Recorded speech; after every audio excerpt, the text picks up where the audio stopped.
Voilà, frères et sœurs bien-aimés, nous venons donc d'écouter surtout la passion de Jésus. En ce jour de grâce, notre Seigneur a pris la décision d'entrer à Jérusalem. Il a vu toute la haine, il sait bien ce qu'il attend. Les hommes ne veulent pas de sa parole, surtout les grands prêtres et les pharisiens et les scribes.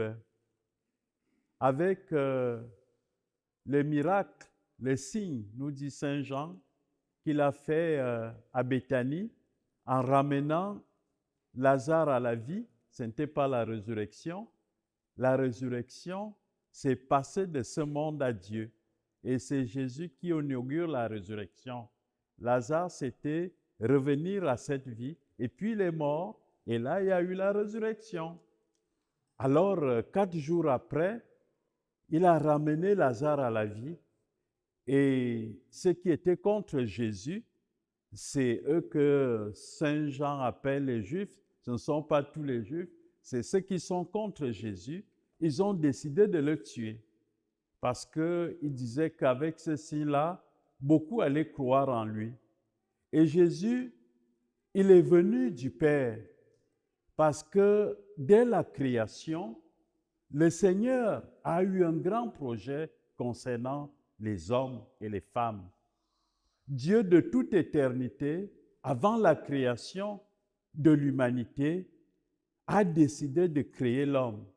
Non pas pour que l'homme soit sur cette terre et puis c'est la fin. Non, Dieu a un projet tellement grand qui dépasse l'homme. Dieu a ce projet avant la création de faire des hommes et des femmes ses enfants.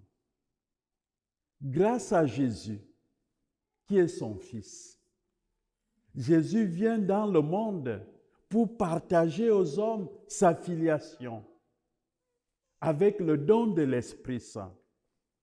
Mais l'homme, nous le savons, s'est détourné de Dieu.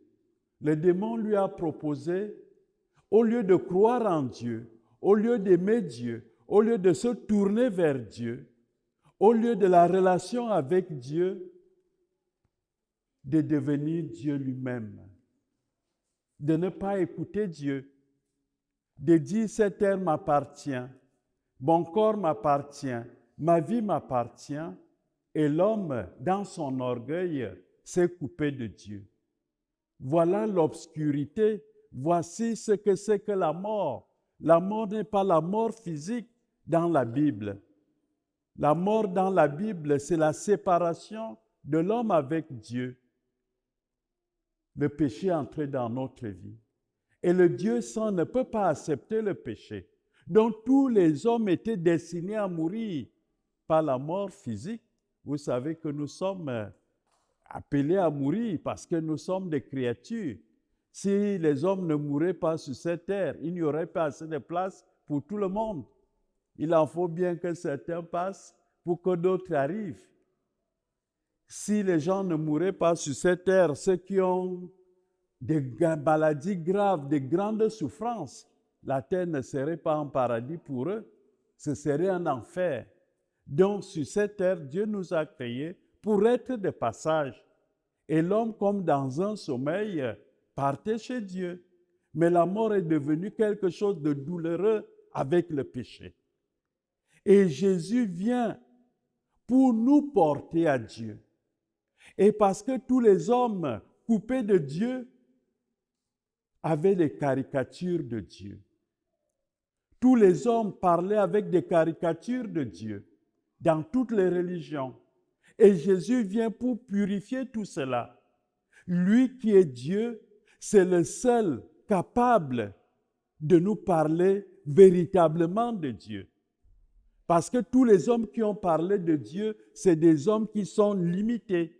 Que ce soit dans l'Ancien Testament, nous voyons œil pour œil, dent pour dent, que ce soit dans les autres religions. C'est beaucoup de caricatures de Dieu. Pourquoi? Parce que nous sommes limités. On peut dire quelque chose de Dieu, Je peux dire quelque chose de Dieu, mais ce que je dis est limité, parce que moi-même, je suis limité. Qui peut donc nous dire qui est Dieu? C'est Dieu lui-même. Et Dieu s'est révélé aux hommes en Jésus-Christ. En Jésus-Christ, Dieu a dit aux hommes, me voici. Jésus nous parle du Père. Lui et le Père sont un. Le Père n'est pas ce que vous pensez, nous dit Jésus. Le Père n'est qu'amour. Il ne veut la mort de personne. Il n'a créé personne pour aller en enfer. Le Père a créé chacun de vous pour qu'après cette vie, avec les joies et les peines, vous puissiez entrer dans la plénitude de vie, la plénitude du bonheur qui est la vie avec lui. Et au fond de vos cœurs, vous désirez le bonheur. Vous désirez la vie, vous désirez l'éternité. Et Dieu vous dit, vous avez raison, parce que vous avez été fait pour lui. Dieu vous a créé pour lui, et votre cœur ne trouvera de repos qu'en Dieu. Vous cherchez le bonheur, ce bonheur s'appelle Dieu. Votre Père vous aime. Et votre Père a décidé de vous pardonner. Jésus vient éclairer notre route parce qu'il est la lumière divine qui nous apprend que nous ne sommes pas des êtres qui sont là sur cette terre, que notre bonheur est sur cette terre. Jésus nous apprend que quelque chose de grand nous attend. Nous n'avons pas été créés par le hasard, mais par un Dieu qui nous veut du bien. Il y a la souffrance sur cette terre et Jésus va porter la souffrance de l'humanité. Nous l'avons entendu parler, crier vers le Père, Père, pourquoi m'as-tu abandonné? C'est le cri de l'homme dans la souffrance. Ce cri, ça veut dire, Père, ne m'abandonne pas. C'est le cri des hommes qui souffrent. Jésus porte donc toute la souffrance de l'humanité pour la porter à Dieu. Et la réponse de Dieu, ce sera le dimanche avec la résurrection. La résurrection, c'est la victoire, notre victoire.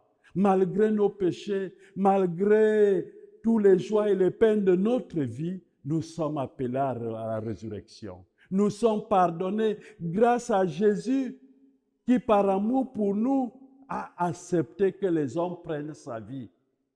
Et par sa mort, il a vaincu la mort. Jésus a accepté la mort parce que la mort retenait des hommes depuis Adam et Ève.